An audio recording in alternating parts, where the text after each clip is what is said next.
Welcome to the Peeew! Welcome to the Peeew. If Michael goes flying under the table, it's not because he's high. Welcome to the Peeew.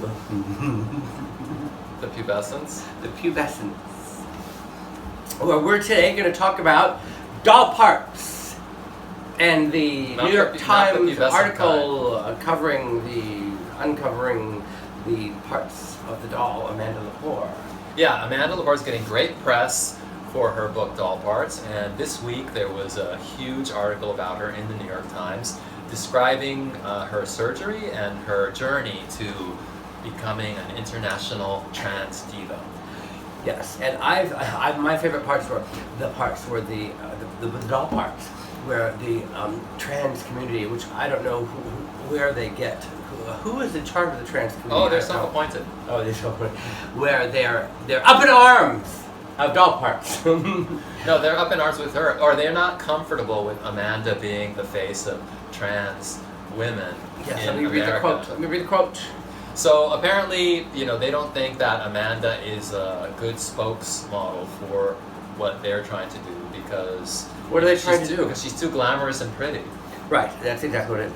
And so they feel that it puts pressure on all the other trannies who aren't as glamorous and pretty to conform to the societal norm. Right, because Amanda is basically conforming to a heterosexual male stereotype of a female bombshell. She's parodying it. Yes, she's parodying it, which makes a point. She's a satire of that.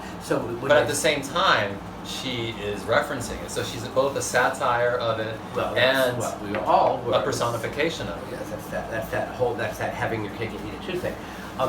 But by parodying so that it, makes the activists uncomfortable. Well, but by parodying it, you are protected from all of those attacks because it's a satire. It's no longer. But activists don't get satire. Well, then that's their problem. That's their problem, not Amanda's. They're literalists. That's their problem. I can't be bothered. Well, you're the one that brought them up. So, yeah, but to shoot them down. Well, to shoot them down. Shoot them down with their own words. I will shoot them down. So they were uncomfortable with her. And you know who else was? It's funny because the article then talks about nightclubbers saying, "Oh, not all nightclubbers are particularly thrilled with Amanda." And in fact, some of them asked themselves how somebody with seemingly no talent could become an international nightclub celebrity. I mean, where have they been for the past 20 years? I think they're missing. And the article then mentions, I think, Honey Dijon and Lady Bunny, and I can't remember who else. Who else is mentioned? And why do we have to compare the talents of Honey Dijon and Lady Bunny with Amanda Lepore? Because I feel that the unique gifts and talents of these three people are not comparable. No, it's apples and oranges. Right, and bananas. So it's fruitless to compare them. In any case, I feel like Amanda doesn't need to be this well-versed and well-spoken spokesmodel for the trans community because she is what she is. She's herself, and that's all she needs to be. I've never felt like she needed to be anything else. Yes, Amanda was never aspired to be any kind of representing anything other than nothing. Other than big boobs and blonde hair. Yeah. And sequins and red lipstick. Yeah, and she aspired to be the Jane Mansfield, Diane Brill, it girl, blonde hair, big boobs thing. Yeah. Well, one of the things that I thought was really funny that she's quoted in her book, no, not in the book, in the New York Times article, is saying is that in her whole life she thinks she's only read 2 books because she normally only looks at pictures. And what were they? I don't know. She didn't mention them.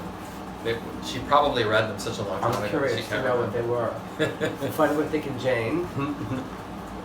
No, maybe not that. Yeah, if any book, I would think like Renee Richards' book, right? What's that? The first transsexual. Didn't she write a book? That's not Renee Richards. That's that's not Renee Richards. Well, I don't know who it was. Who's the first tranny? That lady with the blonde hair in the 50s that went to Sweden.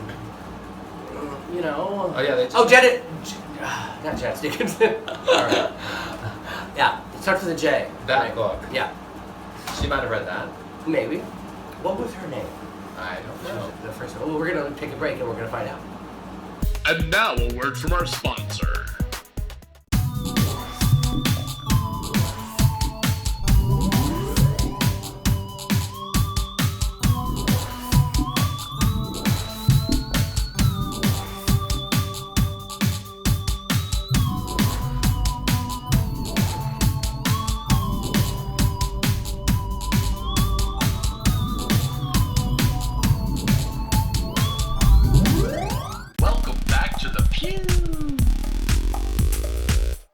Welcome to the Peeew. And the name is Christine Jorgensen. Yes. Christine Jorgensen. Heiress to Amanda possibly read that. Heiress to the Jorgens body lotion. Are you serious? No, it's Jorgens. Well, catch out there. One thing that was stated in the article was that the publisher of the company that published her book said Judith Regan? Yeah, Judith Regan said that she was mostly interested in Amanda's surgery, which I haven't gotten to in the book. I think I'm only on chapter 3. So I'm more interested in her having sex with Kanye West, like it says in page 6. Well, and you don't know if that's true because she'll say anything for attention. Well, I don't understand that. She says that she during an assignation with Kanye West. So what does that mean? Assignation? Does it mean she tried to kill him? No, to me, assignation means that back when she was a hooker, the pimp assigned her to Kanye West. Amanda was never a hooker. Or a call girl or an escort or whatever it was that she did to men for money. I don't know that she did any of that. Well, I believe it's called prostitution. That's called, yeah. Okay, here it says, was Kanye West involved with Amanda Lepore before Kim K? She says she had, Miss Lepore describes having an assignation with a famous rapper whose songs often play in the clubs she frequents. Soon after, she writes, he got married and she couldn't help but think that his wife had a similar body type to her. Now that would have to be Kim Kardashian. Well, the question that we have to say here that Well, what clubs does she go to where they're playing rap music? Yeah, I don't know. I don't ever hear rap music at any party where I see Amanda. A pal of Kanye's shot down any such rumors, saying this is not within the realm of possibility. Now I wonder what kind of pal of Kanye's shot that down with that kind of Well, sex. I would shoot it down because, again, I've never been at a party where Amanda was where they were playing rap. So, what party is it? It's certainly not Suzanne's. They don't play rap there. No, they don't. Oh no, and not at Lady Fags either. We don't play the rap music, no. Or at Strut. Oh, maybe at Strut they might. Oh, that's a Strut. Derek Todd's party they might. They play the hip hop music. Oh. They might play it at Strut. Is Strut still happening? Yes. And I believe she recently hosted. So she hosted at Strut. Yeah. So she's a Strut. So maybe they played it there. So she's a Strut hostess. Well, I have this great photograph of Amanda. Oh, the pussy and photo. her pussy. Yeah. Which we cannot show on this show. Now, why can't we show it with a smiley face? Because what's the point of covering up her pussy with a smiley face when everybody wants to see the pussy? Well, we would be showing that we have the photo. Well, no, we wouldn't, because people would question whether there really is a pussy. But beneath what that. kind of people would question that? The same people that question everything else that we do. Oh, the people who tried to have us arrested for our Lunchables. Someone tried to have you arrested? Us, the show. You? The show. And your friends at Target? The show. We were not threatened with arrest on the show.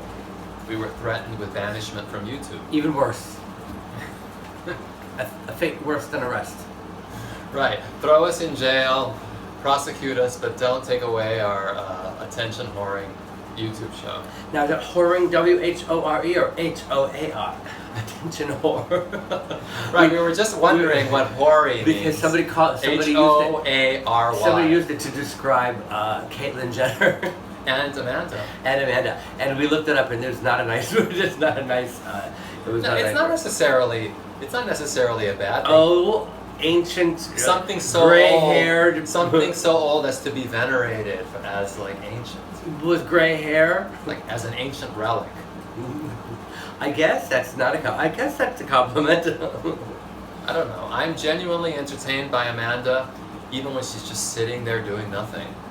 I think she's funny. More than entertained and more than being funny, though, Amanda's one of the most real people I've ever met. She's really like stable.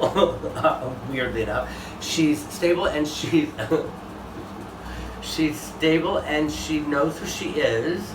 And what are you doing behind my back? Nothing. No, but she is. She's a stable person. Okay, she's a stable person, and we will see you next time. Bye.